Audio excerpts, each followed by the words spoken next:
Welcome to the Painting of the Week podcast, where we look at some of the most significant paintings throughout history. Introducing your hosts, Phil Grabsky and Laura Bentham. Welcome to this week's Painting of the Week, and we've got a great painting today to talk about. You may know it as the Skating Minister. It's actually, or its correct title is The Reverend Robert Walker Skating on Duddingston Loch.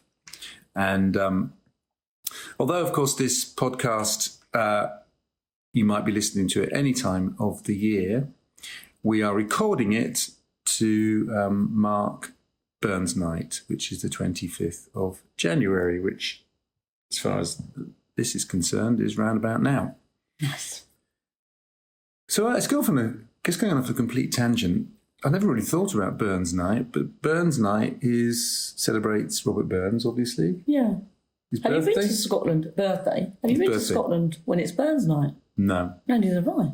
Well, So I'm assuming it's a big night. it must be a big night. Yeah. Bit like, yeah,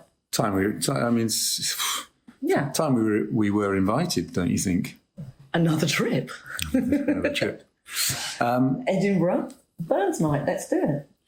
Yeah. If anyone doesn't know Robert Burns, and I'm certainly no expert, but he actually lives more or less at the same time as the artist who paints this painting that we're going to talk about in a second, Henry Raeburn. But I guess the most famous poem by Robert Burns must be Auld Lang Syne, don't you think? Syne. And we're not going to sing it. I'm not going to sing it, but I did pull out the words because I think we've all been there at 5 minutes past midnight on New Year's Eve, getting stuck when we get to the second verse, and it all becomes a bit chaotic. So Just going straight to the bar and getting another drink. I pulled out a Burns version with the Scots words translated. I must say, actually, Auld Lang Syne means old, long, and since. So basically what we're talking about is time gone by, old time's sake, that kind of thing. So here you go. This is just to go off on a slight tangent, as we often do. Should old acquaintance be forgot and never brought to mind? Should old acquaintance be forgot and days, Auld Lang Syne? For Auld Lang Syne, my dear, for Auld Lang Syne, we'll take a cup of kindness yet for Auld Lang Syne. Now, I guess most people get the first two verses, but then now we go into a world of the unknown. We too have run about the hills and pulled the daisies fine, but we've wandered many a weary foot since Auld Lang Syne. We too have paddled in the brook from morning sun till dinner time, but seas between us broad have roared since Auld Lang Syne.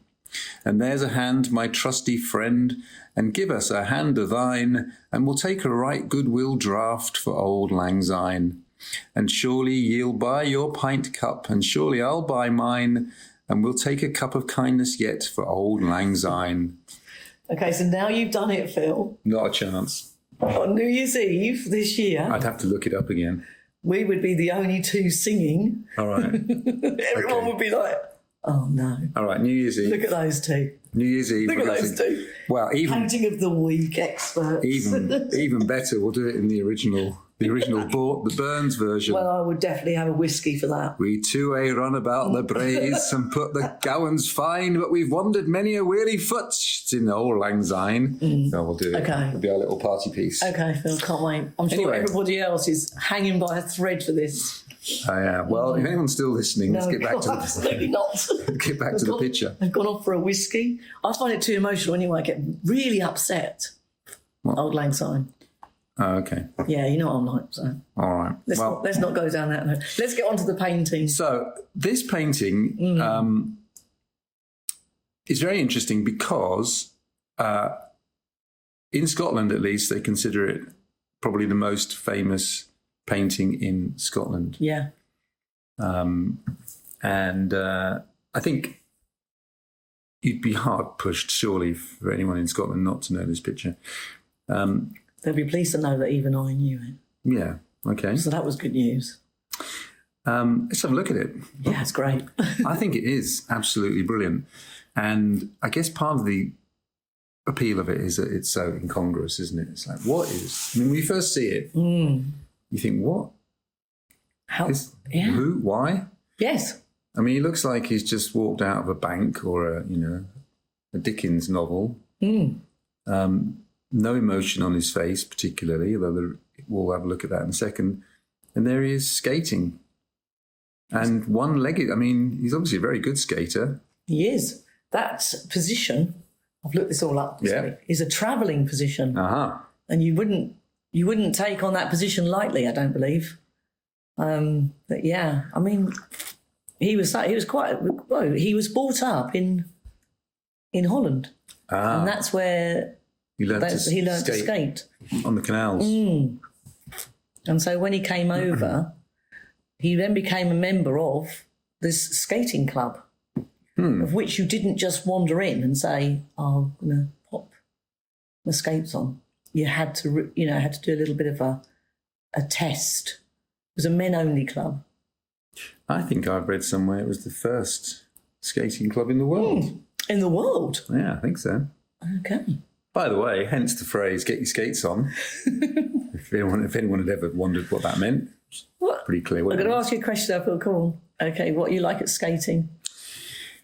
Well, here's the thing. So one of the things I know from my friends in Amsterdam is that actually the canals freeze less frequently now than they used to. Yeah.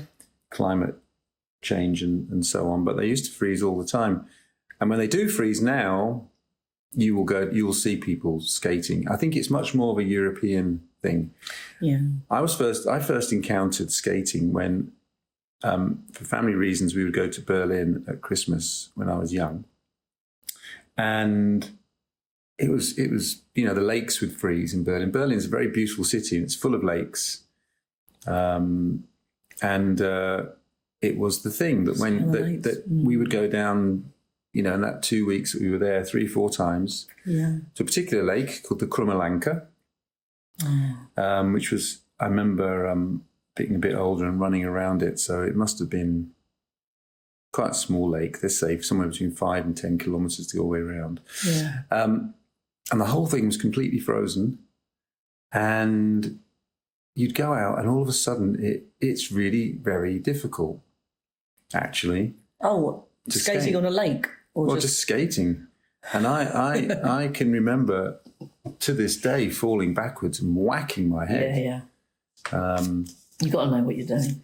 I've never skated on a lake, but I do get a little bit overconfident with myself sometimes when I get going. 360s, pirouettes. Not so much. There's always the handy penguin, the little children's penguin if you get stuck. No, but I do like skating, actually. Well, we're lucky in Brighton, aren't we? Because every year in front of the pavilion, they put out an ice rink skating rink. I've been to a few. Somerset House, Kew Gardens, Natural History Museum. I mean, it must have been great fun. And of course, people are always looking for entertainment. And this, for many people, of course, this would be the fastest that they would ever travel. Unless they had a horse. Yeah. I mean, until the invention of the train, your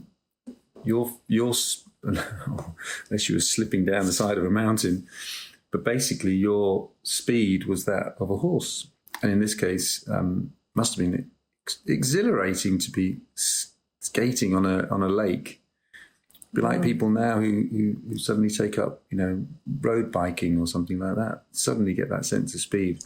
I did read one of the things. One of the tests that you had to do. Now, obviously, this could be incorrect. Was that you had to jump over 3 top hats? Really? Yeah.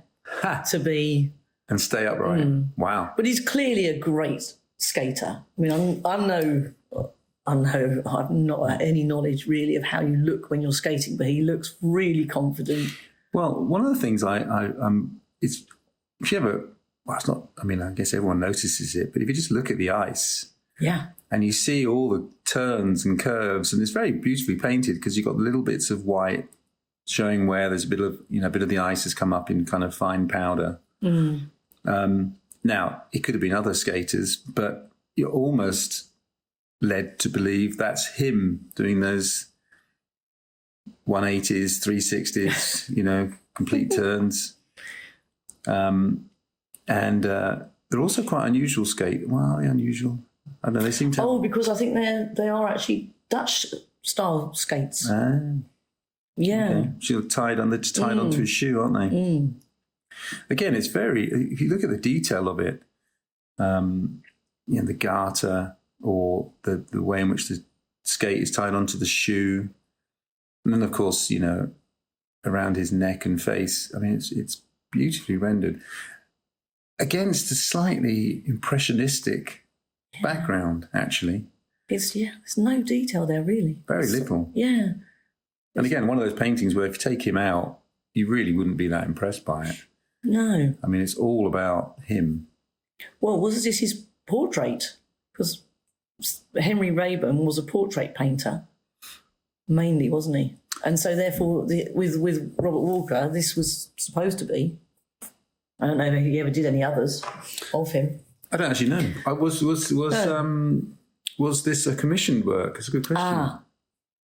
I wonder why he was painting the Reverend Robert Walker. I think they were friends. Yes, they were. They were members of the Royal Company of Archers. Okay. So maybe that's how it came about. I mean, there's definitely humour. I think part of the reason we like it is because there's a humour to it. And the sense that, I mean, again, if you take away the word reverend, if it was just somebody skating, it's not quite the same. The fact that there's a reverend who we associate, and of course his clothes belie this too, we associate with probity and restraint. And, yes.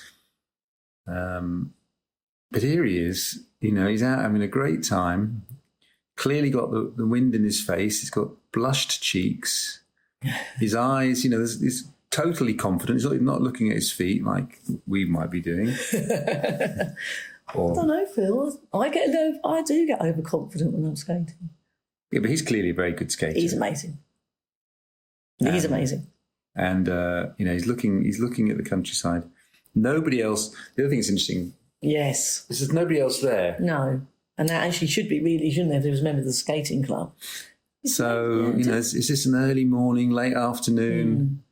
He's just had to deal with... I mean, we can now start creating any kind of narrative we like. Maybe he's just come from the church where he's buried a friend, or he's got a particular worry about something, or who knows. I mean, we're just making it up. But you can do that, can't you, knowing he's a reverend? It is funny that as a painting, it is so bare in the background. And it is just that silhouette that makes it just so famous. Yeah, absolutely pops out. It's also a very good example of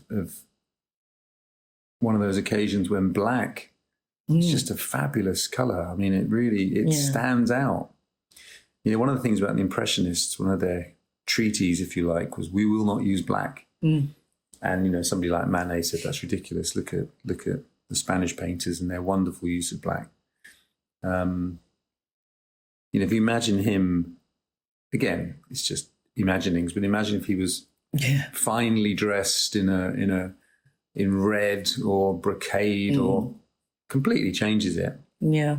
The fact that the clothes are slightly restrained adds to the joy of the experience of skating out in the open, in nature. Yeah, it doesn't look like it's like a really windy day. It's just such a lovely... When I first looked at it the other way, I thought, I'm not going to be over impressed with this. But I really love it now. Every single one that we do, I'm like, I really like them. But if you look really, really closely at the top hat, I think there's a little bit of fading on the actual painting, and you can see that he sort of adjusted it. Yeah, I wondered about that. Actually, it's so funny, isn't it, how it's made it completely correct, how it's just come down and it looks so much better. Yeah. Yeah. I mean, it is actually quite clear. I think that does happen. Well, it does happen sometimes when pigments start to fade, that the underdrawing or corrections, pedimenti, as they're called, start to reveal themselves. And he's clearly played with the hat. Yeah. I mean, it is, if you're going to focus on one spot of detail, it is the neck and the head. And we have absolutely no idea, but somehow I bet that's a really good portrait. But, very accurate portrait. Yeah, I love that hat. I did actually watch a documentary, which, if anyone gets time to watch, it's a BBC Arts documentary, 2006, where there's a big hoo-ha because someone is doubting that it was Sir Henry Raeburn that painted it. Did you see that? No, but I know the story. And they think it was there could have been a French painter that did it. Well, I'll tell you what, it was a brave man that would have said that in the middle of the National Gallery of Scotland. So what do you think the current view is? Oh, I think it's... Do you know, I don't know. I don't know, because they actually did change the name next to it with the doubt, saying that there was a doubt over whether it had been this French painter Donlu, Henry Pierre Donlu. But I think then a few things came forward. It was after the documentary about some wills and things like that sort of cleared it up pretty much once and for all. Please, painters, please sign your paintings. It's such a pain. Yeah, that's a point. In the future. And if you don't want to write your name, if you don't want to write your name on the front, write your name on the back. Yeah. Do you know they just Vera Lynn. Oh yeah, there's an exhibition, isn't there? Vera Lynn, who basically lives over that hill that we're looking at, or used to live rather, in a village called Ditchling, which is literally, I don't know, 5 or 6 kilometres from where we're sitting. Yeah. And Vera Lynn, who for those of you who don't know, was a great singer, particularly in the Second World War. There'll be bluebirds over, white cliffs of Dover, etc. No, we're not going to start singing again. But she lived a long time. In fact, she only died relatively recently, and she was, I think, a very fine amateur painter. So they're having an exhibition in the fabulous, not so long ago renovated kind of village museum in Ditchling. And it is fabulous. It's really great, really great. Yes. Having an exhibition of her paintings, but it's really frustrating because there's all these people that have sat for her, and there's no names. Oh. So they were saying, look, if anyone recognises himself, please come forward. But I mean, it's like, why don't you say, just write on the back, my friend John, or lady so-and-so. That's actually quite funny, isn't it, that she didn't at all? She must have had no thought that anyone would really look at her paintings. I don't know. I mean, it's... I guess we all, at the moment, we have an issue where we're all taking thousands and thousands of photographs, and they're all being just stored in the cloud, if nowhere else, unlabeled. Yes. So we're all guilty of it. Yeah. Mm-hmm. I've got an old school picture where on the back of it I have written every kiddie's name, and I'm just so pleased that, because there's no way I could find out now or would remember. No. Yeah, so that's funny that he didn't sign this one. No. But anyway, I think they have cleared it up now. But the documentary was like, I enjoyed the documentary, so it's definitely worth a little look if anyone fancies getting into that other story of it. I'd like to say, let's look at the, just looking at a detail. And I know we've talked before about how sometimes a painting should just be seen as a whole and left to have its impact as a whole. And as I was saying, I think part of the appeal of this is, it's all those factors. It's the fact it's a reverend, but even reverends have fun. And even though he's not showing it on his face, he's clearly absolutely loving it. He's deep in thought, or maybe he's just admiring the landscape. There's an ambiguity, almost a contradiction between the fun he's having and the black that he's wearing. And anyway, it's a great painting. It's got clearly got movement in it, nature. Yeah. But actually, in terms of the skill of the painter, of Henry Raeburn, I just think the face is absolutely brilliant. I mean, that kind of blushing from the exertion or the wind, and the slight redness around the nostrils, and it definitely looks like a cold day, chilly. Totally. I mean, it's beautifully done. Totally realistic, and the skin tones, even though. This is what I always find so great. The ear, clearly not realistic. It's quite impressionistic. Yes. And in fact, there's an element of impressionism about it. It's giving you an impression of an ear, for example. But he is deep in thought. It's funny from the side. He's actually got such a lovely. You can see such a lovely expression. Yeah, he looks like a very. I mean, he could have been a complete ogre for all we know. Yeah. He looks very benevolent, doesn't he? Well, I've got lots of things written down. He was a member of the Wagering Club. Sorry, the artist or the? Oh, Reverend Walker. Oh, okay. What do we know about the Reverend then? No, he was quite. The skating club. Obviously, that was. That he had to jump over hats, and you had to have a medal, a silver medal while you were practicing and things like that. But he wrote books and all sorts of things. So I think he was. When you say you had to have a medal, what do you mean? You had to, when you got in, you had to have a little silver medal. You had to put that on to be skating around with. Ah. Yeah. Well, that was your permission to skate kind of thing. And be in the club. Ah. But that painting I love that painting. I didn't think I'd love it as much, but the sky, everything about it is like you said before. Imagine if that sky was blue and a sunny day. They've made really something of those hills in the background. Well, the black wouldn't stand out so much for one thing, would it? No.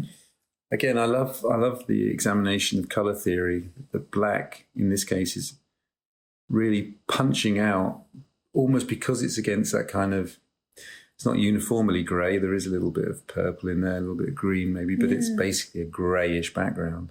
Yeah. Although if you look carefully, and I think this is very clever, I remember once, as I was saying, skating in Berlin on that lake, and I remember looking down, and it was extraordinary. There was a fish, big fish, frozen. Oh.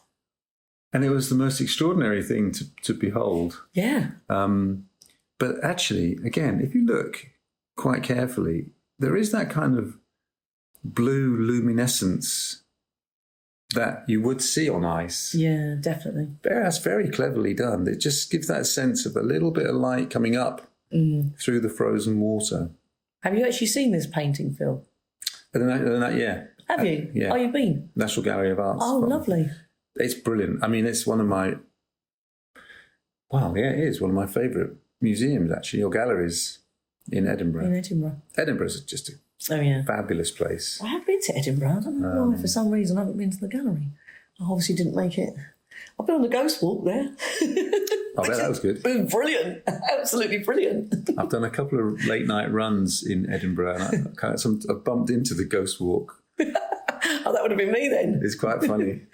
I love a Ghost Walk. Edinburgh's just a wonderful place. Yeah, I've done a few. Whitby, York. Oh, really? You ever done Brighton?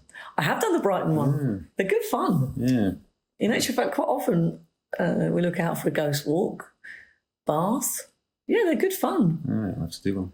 Yeah, you will. But he has the painter, Henry Raeburn, he has quite an interesting background, doesn't he? So we know you mentioned about the Netherlands. I mean, that was Walker. So that's Walker? Yeah. Oh, I thought wasn't the painter also... well, he may have been. Maybe not. Maybe I got too confused. No. He might have been. What do we know about... All I know about him is that he is one of the greatest Scottish portrait painters of his time, and that he had over 1,000. He did over 1,000 portraits, of which I'm assuming there must be a lot in that gallery, Phil. Is it quite big? Yeah. Okay, fine. So he was born in the same year as Mozart. 1756. So if we were in a pub quiz, we could have got that right for sure. So it's funny how they were all around that time. Funny you should say that. I once was in the pub quiz team, and the final question, and it was a tie break, and my team, I have to say, most of the points were through popular music, of which I was of no help at all. And I was sitting there feeling pretty useless, but it came down to a kind of tie break. And I'm thinking, I've really not helped this team. If they'd had somebody else, they already would have won. And the question was, in what year did Mozart die? And I was like, yes. So good. 1791. Oh, brilliant. Thank you very much. Yeah. Well, there you go. So Henry Raeburn was born the same year as him. So it was quite a time for a lot of people. Robert Burns was around that time with all. It must have been a really interesting time. So, yeah. But... Well, from what I know, I mean, I know he's an Edinburgh painter. Had a good old life, didn't he? I know he lived into his 60s. Yeah. He's one of those artists that, you know about the skating minister, but, one probably doesn't spend enough time looking at some of his other works. And the ones that I've looked at are really, he was a high quality artist. And the little bit I know about him is he started, he had an interesting background, didn't he? He was spotted as being very talented. And I think, I'm trying to think who the other one was like this. It was Matisse. Oh, okay. One of Matisse's first jobs was painting ceramics, plates and things. And he soon got really bored of that.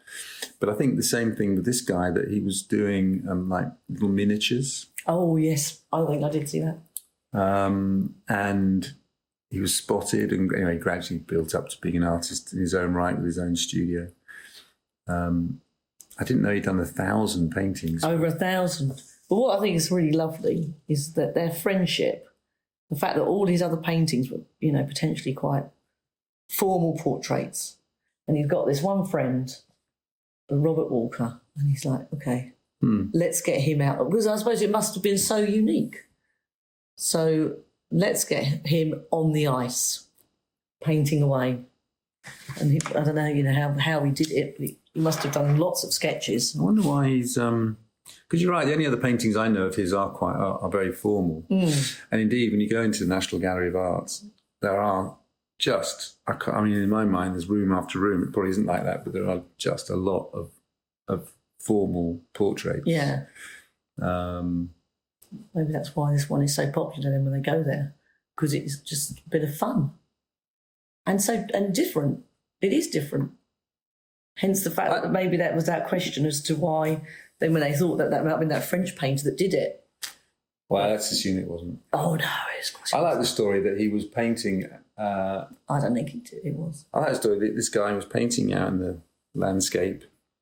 And I don't know if this particular young lady was going to be part of the painting or not, but she happened to pass by, and she'd been recently widowed. And they got chatting, and within a month they're married. Oh. And he's a humble artist, and she's a wealthy young lady. Right. And he must have been very charming, because his money troubles were effectively over at that point. Next thing, they're off to Italy for 2 years. Lovely. I know. Oh, that is nice. Well, there you go. That's a stroke of luck. But beautiful. And if you are interested, and we all should be interested in